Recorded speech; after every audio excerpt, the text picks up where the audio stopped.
estado de São Paulo, a partir de agora, a educação é considerada um serviço essencial, isso por decreto estadual.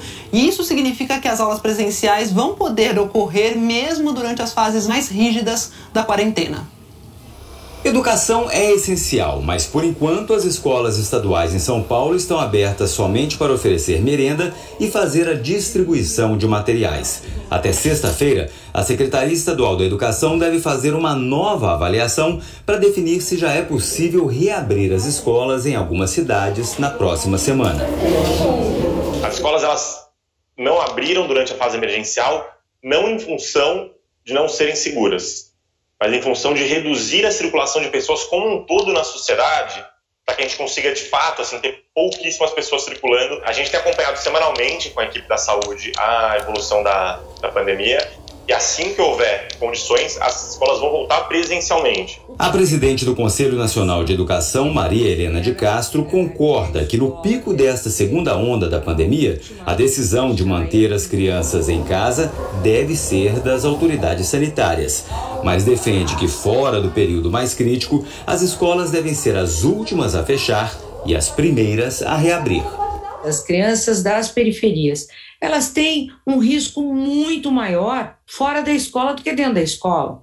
Na verdade, a escola oferece uma segurança que os seus domicílios não têm. Elas têm distanciamento, elas têm alimentação, elas têm orientação dos profissionais da educação e nas suas casas elas ficam na rua. A posição do Conselho é baseada em pesquisas como a que foi realizada pelo CCWD, o Centro de Pesquisa da Universidade de Zurique, na Suíça, em parceria com a Secretaria da Educação do Estado de São Paulo. O estudo mediu a influência do funcionamento das escolas sobre o agravamento da pandemia.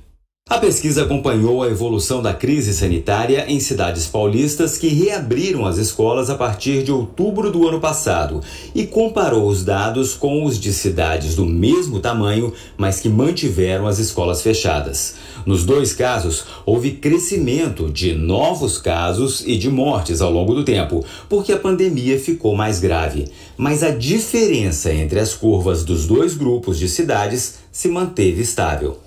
A conclusão dos pesquisadores é que a reabertura das salas de aula não teve impacto na taxa de transmissão do coronavírus.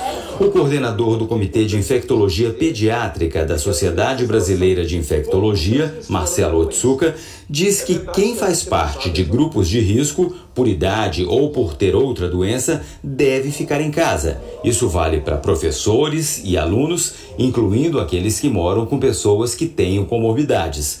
Mas fora desses casos, e depois que a fase crítica passar, ele acha que o prejuízo de ficar longe da escola é maior do que o risco de contaminação. Muitas das crianças estão sendo extremamente prejudicadas no aprendizado, e não é só isso, é o desenvolvimento neuropsicossocial. Esse é um problema seríssimo e é um prejuízo que muito provavelmente vai ser irreversível. A Prefeitura aqui de São Paulo informou que ainda não tem uma data definida para o retorno das aulas presenciais na cidade e que isso vai depender da avaliação dos números da pandemia.